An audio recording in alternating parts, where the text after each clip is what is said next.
gledatelji, dobrodošli u još jedno izdanje emisije Van kadra. Naša današnja gošća žena je bogatog nogometnog iskustva, što kao bivša igračica, pomoćna sutkinja, fifina instruktorica suđenja, ali i tim menadžerica.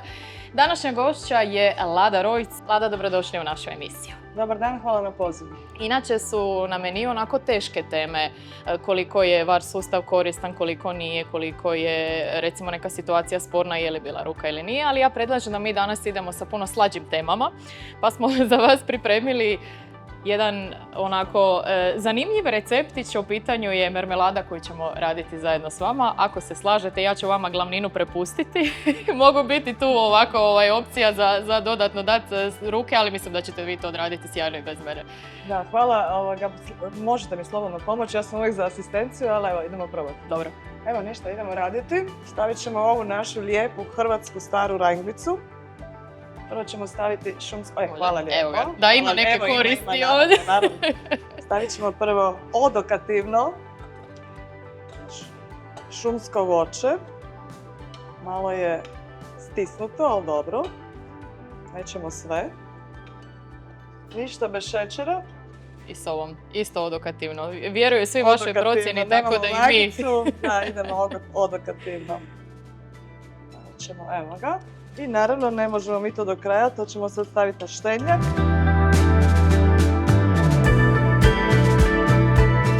Sad dok se pekmez krčka, mi ćemo malo na druge delicije. Shodno vašoj, jednoj od zapravo posljednjih postaja, jer vaša karijera je obilježena konstantnim putovanjima.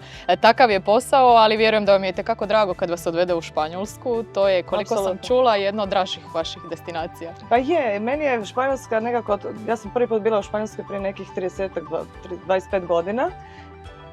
I ostala mi je draga i tada, iz više razloga. Ona ima taj duži dan, što ne bi trebala imati, jer geografski ona bi trebala biti u našoj vremenskoj zoni, ali to je sad stvar prošlosti i odluka. Imate duži dan, ima toplu klimu, hranu ima dobru, ljudi su veseli, između ostalog.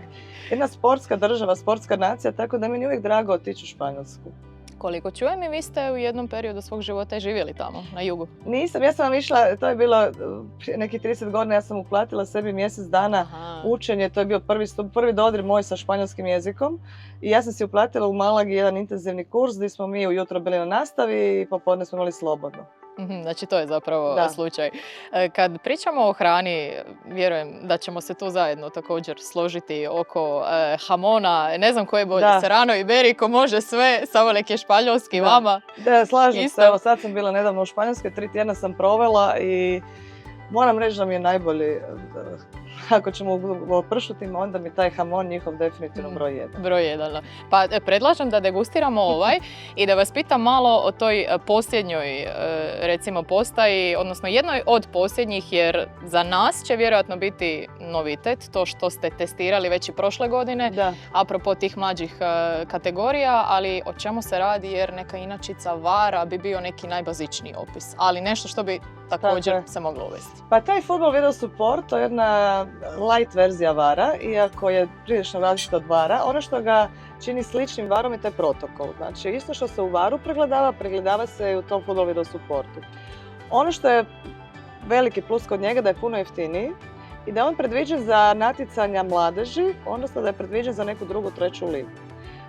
Što se radi? Vi imate svako, ne znam kako liga odluči, da li ide sa 4 kamera, 4 je minimum, 4, 6, 8, 12, koliko želite, koliko imate financija. Znači vi pokrivate utakmicu s tim kamerama. Ne postoji VAR soba, postoji operator koji je smješten baš kraj igrališta. Znači on ima svoj ekran, on ima sve svoje i postoji, odnosno ne postoji, nego vrlo važna uloga je 4. suca, odnosno 4. sutkinje. Jer ona u principu radi provjere automatski, recimo kad padne gol, 4. sudac, 4. sutkinja zadužena je da provjeri taj gol. Da li je možda bilo neko zaleđe u toj napadačkoj fazi prije gola ili neki potencijalni faul. Ono što je tu ključno, da se odgovornost prebacila na trenere. Znači, treneri imaju kroz utakmicu 2 challenge-a koji ovako označuju, imaju 2 kartončića baš posebna I kad on zatraži challenge, četvrta sutkinja prelazi, on taj karton daje i mora reći zašto je taj challenge. Znači, ako on smatra da njegovoj ekipi nije dosuđen kazneni udarac, ako smatra da je trebao biti crveni karton, ako smatra da je recimo on može provjeravati gol, iako to baš nije najmudrije jer se svaki gol provjerava, znači on daje taj karton i onda četvrta sutkinja zove glavnu sutkinju u pregled koja dolazi na ekran i svojim dolaskom na ekran u stvari ona postaje taj VAR sudac. Jer ona od operatora traži ovaj kut gledanja, onaj kut gledanja, one kamere s kojim raspolaže i pokušava dakle provjeriti tu svoju odluku koja može biti potvrđena, znači odluka s terena može biti točna, potvrđena ili se ona može drastično promijeniti iz nekog nekaznenog u kazneni udarac. U slučaju da je trener bio u pravu, on dobiva nazad taj svoj challenge, a ako je pogriješio, on gubi taj jedan challenge. Challenge svaki trener ima kroz utakmicu 2, plus treći ako ulazimo u produžetke. Evo ja bi sad uložio prvi challenge i probajte. Znači... Da, može. Idemo. Da se ja pripremim lijepo prije nego li krenemo na degustaciju. Da. Jedna od zanimljivih destinacija koja vas čeka je u listopadu i to bi trebao biti Maroko, zar ne? To mi je prvi put, to je prvi odlazak u Maroko. Maroko se u zadnje vrijeme, sad hoćemo 5, 6, 7 godina, jako razvio u nogometnom smislu. Infrastruktura im je navodno, nisam bila pa ne mogu reći, ali navodno im je vrhunska infrastruktura i oni su dobili domaćinstvo za svjetsko prvenstvo za djevojke 17 godina za sljedećih 5 godina.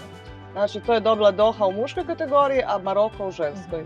Mi odlazimo u tu njihov headquarters, akademiju koja ima, ne znam, 6-7, nisam bila, kažem, terena i gdje će se grupna faza natjecanja kompletno odigrati unutar tog kampa.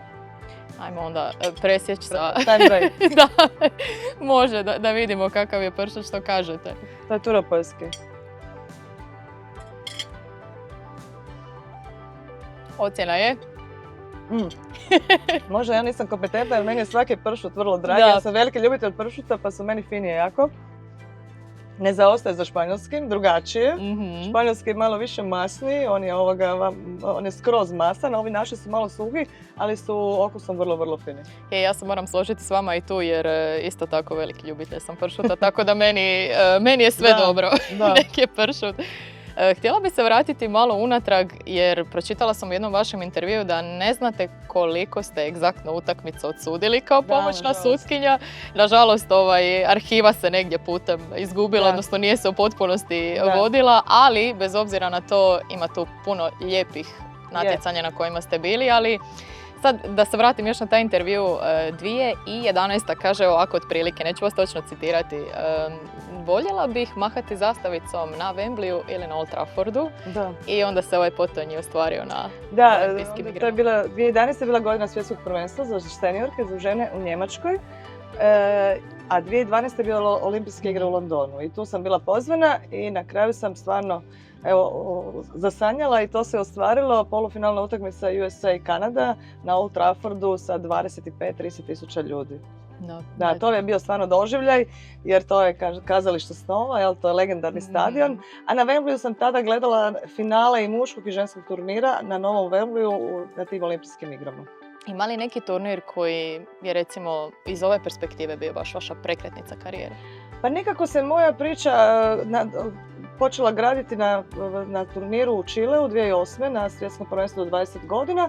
I onda kad uđete u taj neki ciklus, kad se dokažete i kad uđete među taj neki krug sutkinja koje su uvijek u nekom užem izboru, onda to krene. Onda sam sljedeće, 2009. sam bila na Europskom prvenstvu u Finskoj za žene i tu sam sudila finale. Evo, to stalno nekak zaboravim, a to je u stvari Europsko prvenstvo, finalna utakmica otvaranja i finalna utakmica na starom stadionu u Helsinkiju, olimpijskom stadionu, koji vam još ima drvene klupice, bar je imao 2009.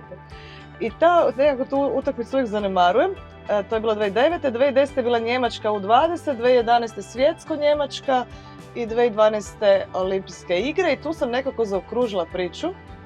I još su mi nekako, 2014. mi još uletilo svjetsko prvenstvo za cure do 17 godina u Kostariki.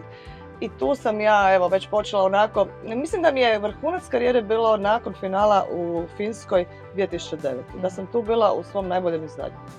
Ima li neka utakmica za koju možete reći da je bila neki najveći test svojevrsni gdje ste trebali biti najhrabriji u donošenju odluka ili nešto slično? Pa nije nijedna posebno, nego tada su pomoćne sutkinje, morate biti kako bi rekli, nije samo pomoćna sutkinja za označavanje zaleđa i za označavanja ubacivanja lijevo i desno.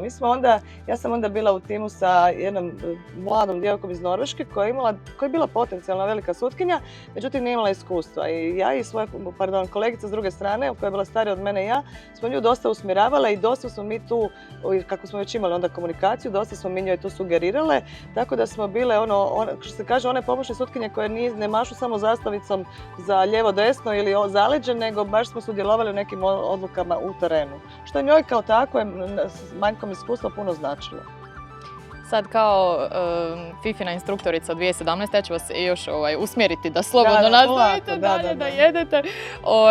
Nesebično svoje znanje naravno prenosite dalje i baš na tragu toga, kako bi vas opisale recimo sve te sutkinje koje usmjeravate, kojima prenosite svoje znanje, kojima ste instruktorica, bili iskoristili iste riječi kao recimo vaši učenici kojima ste predavali? Da, mislim da je moj životni poziv ta neka edukacija i predavanje. Ja sam sad toliko, kao što ste vi jako opušteni, što sam vam bila rekla u vođenju emisije, toliko sam ja opuštena na nekom predavanju. Bilo da se radi o geografiji, bilo da se radi o suđenju. I ne bi se sad htjela to hvaliti, ali imam jako pozitivni feedback od djevojaka. Ja svoja predavanja držim na engleskom, ali mi je cilj da to isto što kažem na engleskom uskoro mogu reći i na španjolskom. Pa evo recimo tu sam se malo i ovo ljeto sam se angažirala oko svog španjolskog i razumijem ga jako puno jer mi recimo djevojke iz Južne Amerike ne govore engleski. Njima je španjolski dovoljan, cijela Latinska Amerika osim Brazila priča španjolski, tako da njima to sasvim dovoljno. I onda recimo tu skačem i tu se nadopunjujem, tu mogu me razumjeti jer se trudim sa tim španjolskim svojim, shvate poruku.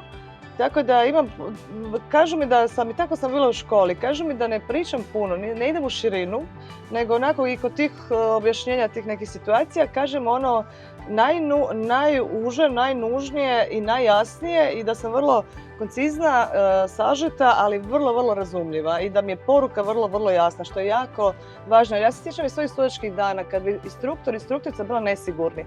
Oni su nama ostavljali jednu dozu sumnje. Onda na kraju nismo znali čekati, sad ona misli je li to bilo zaleđe ili nije, je li to sad bio opomena ili nije. A evo, tog se sjećam kao sutkinja i nastojim ne davati tu neku dvosmislenu informaciju i kažem, želim da kad završim, da djevojke znaju što sam mislila i uspijevam u tome koliko imam feedback. Da, kako kažu informacije. Dobro, sad ćemo sa španjolske malo preko bare na dodatne teme, ali to bi naravno značilo i na dodatnu hranu, dodatni obrok, tako da za koji trenutak ćemo vas iznenaditi s drugim odabirom. Polako. Sad ćete vidjeti. Ovo je iznenađenje. Ovo je iznenađenje, da. Čak i za nas.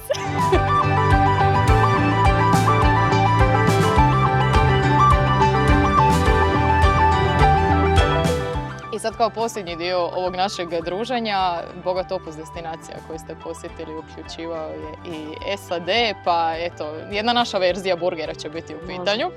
I dok mi to slažemo, možemo skupa onako istovremeno pa ćemo degustirati. Hoćemo i jedno drugo slagati. Može, dogovoreno. Evo, atipičnije, da, ali kažem, naša verzija, ali domaći kruh u pitanju. Da. Od čega želite krenuti prvo? A kak bi vi? Jel vi više volite sa više paradajza? Može sa više, da. Da ćemo jedno i drugo. Jedno i drugo, dogovoreno. Može.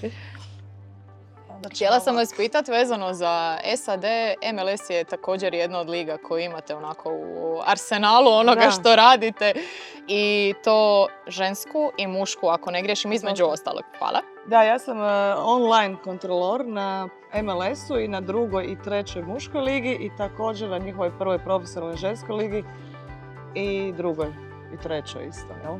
Što znači da kada dobim delegiranje, što znam uvijek u principu 3 tjedna ranije kad imam utakmicu, sve je naravno online, onda gledam na platformi gdje imam pristup.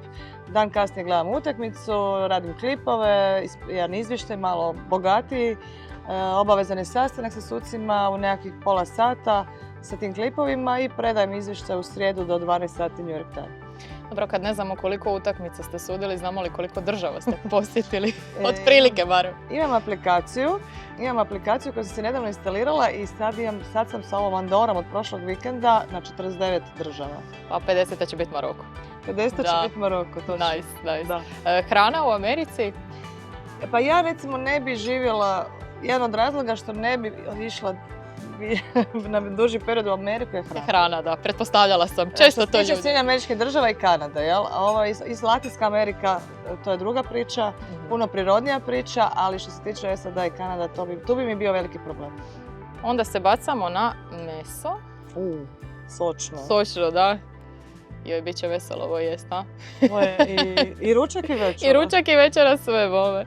Od ostalih destinacija na kojima ste imali prilike biti ili poslovno ili privatno, koju bi kuhinju nekako izdvojili, koja vas je iznenadila pozitivno, koju ste zavoljeli recimo? Da, pa nije me iznenadilo jer sam uvijek vjerovala u francusku kuhinju, ali sam se evo uvjerila da mi je francuski način spremanja hrane i francuska kuhinja broj 1. Tamo ne trebate puno objašnjavati kad naručujete, a dobite ono što želite. Ja sam recimo tip koji voli malo slabije pečeno, odnosno čak rare medium, odnosno čak i rare. Sad sam naučila u Španjolskoj se kaže poco hecho. Zato tako ja volim da mi malo krvce se u tanjuru ostane.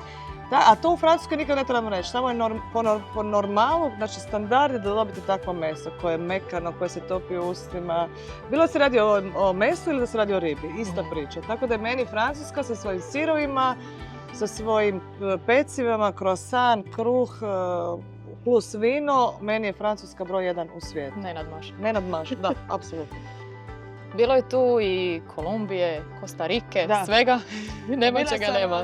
Bila sam čak 3 puta u Kostariki i kad pričamo o Kostariki, ona ima ovak dosta amerikaniziranu malo prehranu, ima dosta tog prženog. Kolumbija isto ima dosta prženog. Te brze hrane, jer standard stanovnika recimo generalno nije sad nešto previsok, pa onda ide se i tu neku najjeftiniju, bržu hranu. Recimo u Urugvaju sam jela krvavice, njihove. To su ovako male krvavice i one kad su došle za predjelo, ja inače sam ljubitelj velikih krvavica, i ja kad sam to sve ugledala, ja sam, neću reći navalila, jer ono malo zvuči, ali stvarno sam ih pojela toliko da više poslije nisam trebala jesti. A moje društvo instruktora za stolom je bilo u čudu, jer to oni nemaju baš običaj reći. Ali te krvavice u Urugvaju su mi bile top. Naravno, stejkovi isto tako. U Brazilu sam sad bila prošlo proljeće. Brazilac nas je naš, koji je s nama u timu, nas je odveo jedan kao najbolji, tako je nama rekao, restoran u Rio de Janeiro sa mesom. I to je bilo, ne znam, evo, to je bilo, mi smo sjeli za stolom, a konobari su dolazili sa onim sabljama i mesom i samo su nam rezali u tanjur. To je bilo nešto nezabravno i sve meso je bilo koje smo probali i degustirali je bilo top. Znači ne znam što je bilo bolje. Hoćemo dalje? Da ne stanemo samo na salati. Ja sam obogatila vaše samo ako malo više, ali ako hoćete da mičem, vičite. Ako nije dobro. Krastavce volite? Da, tako da slobodno. Ja jedva čekam da to zagrizate. Ja isto, jer ovo će biti veselo za dobro. To moramo zagristi. Probat ćemo na malo alternativne načine sve okuse da koliko to će biti, evo ja sam gotova onda. Ok, onda ja dodam krastavce i gotova sam i ja. Imamo li neku prešu? Sad ćemo kuhinju. Čiste su nam ruke, dezinficirane. Da, dezinficirali smo ruke, tako da možemo. Malo to spustiti na razinu zemlje.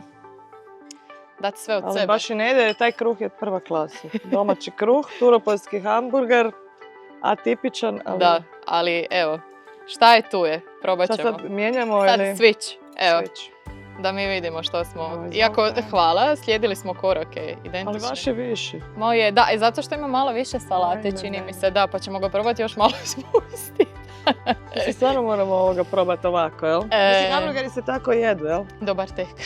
Dobar tek. Ajmo probati.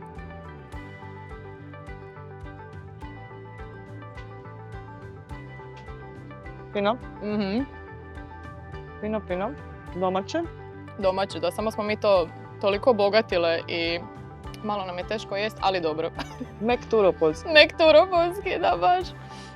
Ali evo, već smo stradali, već nam je jedan dio ispao, nema veze, snaćemo se, vraćamo natrag. Fino je jako. Je li ostala neka kuhinja koju do sad niste imali prilike isprobati? Ima li takve? Pa... A vjerojatno ima, pa ali sad, pa nisam bila u Africi. Nisam nikad bila u Africi, a vjerujem da tamo ima puno iznenađenja. To bi me što bi prvi put jela. To mi je, azijsku sam dosta jela, kuhinju. Nisam bila u Rusiji. Tako da, evropske kuhinje su nam sve poznate. Da. Sad recimo Andora ima interesantnu priču kako su oni ta mala kneževica između Španjolske i Francuske. Oni su uzeli najbolje od Francuza i najbolje od Španjolaca, fino, nemaju neku svoju tipičnu kuhinju. Ali povlače od njih i to fino, jako, baš je jelovnik cijelo vrijeme bio fini. Volim i mediteranska kuhinja je najzdravija i meni najviše paša i najbolje se osjećate poslije nje. Tako da uvijek sam za ribu, uvijek sam za salatu i za te stvari, tako to je ipak broj 1. Nažalost sam tijesto malo više izbacila sa godinama i kruh, ali ne mogu doljeti domaći kruh. Da, kad je ovako dobar... Kad je domaći kruh, onda to zaboravljamo. Tako da to je to. A što se tiče deserti, nekako izbjegavam desert. Dovoljno mi je onako neki mala čokoladica iza ručka. Čak mi više znači nego neki kolač. Po ljeti volim sladoled i pojesti. Tako da evo, nekako izbjegavam deserte. Sad kad smo kod deserta, sad ćemo probati marmeladu. Sad je na red došao i ovaj naš prvi pripravak, ja bih rekla, odnosno naša marmelada, da kušamo kako nam je ispala, ali za kraj da ostavimo i spomenemo nešto što sam i rekla u uvodu. Žena ste bogatog nogometnog iskustva, ali mislim da ljudi nisu ni svjesni o koliko bogatom iskustvu pričamo i o koliko visokoj poziciji, jer vi ste jedina žena koja je instruktorica u FIFA koja je na ugovoru tamo. Da, ja sam jedina žena iz ovog dijela Europe. No. Naravno iz Hrvatske, kao FIFA instruktorica, nas je iz Europe 4-5 FIFA instruktorica. Osim toga, ja sad dobila neku novu ulogu od ove godine sa novom šeficom. Ja sam sad glavna instruktorica tehnička na ženskoj strani i jedina sam ženska instruktorica i u svijetu koja je na ugovoru sa FIFA-om koji se obnavlja svake godine dana. Sad bilo je tu puno nekakvih karijernih uspjeha i onih stepenica koje ste prošli da dođete do ovoga gdje ste sad. I čovjek bi jednostavno postavio pitanje logično koje slijedi, što je još preostalo da niste ispunili u ovom karijernom smislu? Pa evo, meni se sad, ja sam došla u jednu situaciju da ja nekako, moram reći ovak malo materialistički, naplaćujem svoje znanje. Ono što se meni sad događa, ja kad izađem negdje na seminar, kao što sam sad bila u Španjolskoj i što sam bila u Andori, oni meni sad nude suradnju. Ta suradnja je u principu jako, u ovim našim okolnostima, jako jednostavna, da sam ja u Hrvatskoj i da ja preko Zooma i analiziram njihove utakmice online. Što je meni jedan posao koji mi omogućava živjeti u Hrvatskoj, jer ja volim živjeti u Hrvatskoj, a opet imate jedan izvor zarade malo jači. Tako da meni sad cilj mi je naučiti španjolski. Cilj mi je naučiti španjolski jer mi treba za posao, a što se tiče sad nekih stepenicu dalje, trenutno volim biti angažirana na što više strana i vidim da mogu tražiti neke poslove još i pokraj FIFA i pokraj USA-a, da bi ja to mogu nešto sa Španjolskim savezom. I to mi je velika satisfakcija, jer jednostavno, znate jak se kaže, nitko nije prorok u svom selu. Ja kod kuće sam i u Hrvatskoj sam apsolutno manje cijenjenija nego što sam vani. Znači, meni nakon 5 dana seminara u Španjolskoj, Španjolski savez želi ponuditi neku suradnju, što meni imponira i znači A kako i ne bi, da. Da, jer to je Španjolski savez. Mi pričamo o jednom od najjačih saveza svijeta, a ne Evrope. A i znamo, pogotovo ako pričamo o ženskom nogometu. I ženskom i muškom. Čemu se radi, a kamoli muškom. Apsolutno su među prvih 3 u svijetu. Definitivno. Ajmo vidjeti je li naša marmelada među prve 3. Da, odnosno može i ovo, ako želite, s obzirom da ste prva žena vara, jer i tako su vas opisivali između ostalog. Ali da vidimo. Znači ovako malo na pola, može? Apsolutno. Slobodno. I hvala vam što ste me pozvali u emisiju gdje se stvarno jede. Nema na čemu, nadam se da ćete se odazvati još koji put. Da, ovo mi je prvi ovakav intervju uz hranu. Uz hranu, da. I ovako pregled i karijernih poglavlja, stepenica i tako dalje. Ali hvala. Da vidimo što kažete. Pa ću onda ja. Da vidimo prvo stručno lepce. Svako jutro jedem marmeladu. Zato i kažem. Ima li bolje osobe da ocijeli od vas? Dobra? Fina je, Ok. nije preslatka. Znači, zamiješali ste Malo je odlično. gorča, išao mi odgovara. Da vidimo. Fina je. Lijepo izgleda to za početak ovako, ja. Sa Ako mogu dobiti teglicu, Joj, bi malo za Maroko ako spremila. bi mogli spremiti da se ponese, to se bilo može bi dolje. divno. Da, u prtljagi veliko to se može. Stvarno je dobra. Ne zato što Što smo mi radili. ali stvarno dobro. Lada, želim ja vama još jednom zahvaliti što ste se odazvali našem pozivu, što ste zajedno sa mnom degustirali sve ove dosadašnje sljedove hrane, jer stvarno su bili sljedovi. Želim vam puno sreće, počevši od Maroka naravno kao one prve, iduće postaje i svega ostalog što vas čeka u karijeri. Hvala vam puno, bilo mi je jako ugodno i fino. I hvala vam na dobrim pitanjima. Ne dobivate uvijek dobra pitanja. Odnosno imamo ona stara pitanja koja se stalno povlače, koje danas nisu tu bile. Tako da vam zahvaljujem i na tome. I želim i vama i vašoj emisiji puno uspjeha u budućnosti. Hvala vam puno. Molim.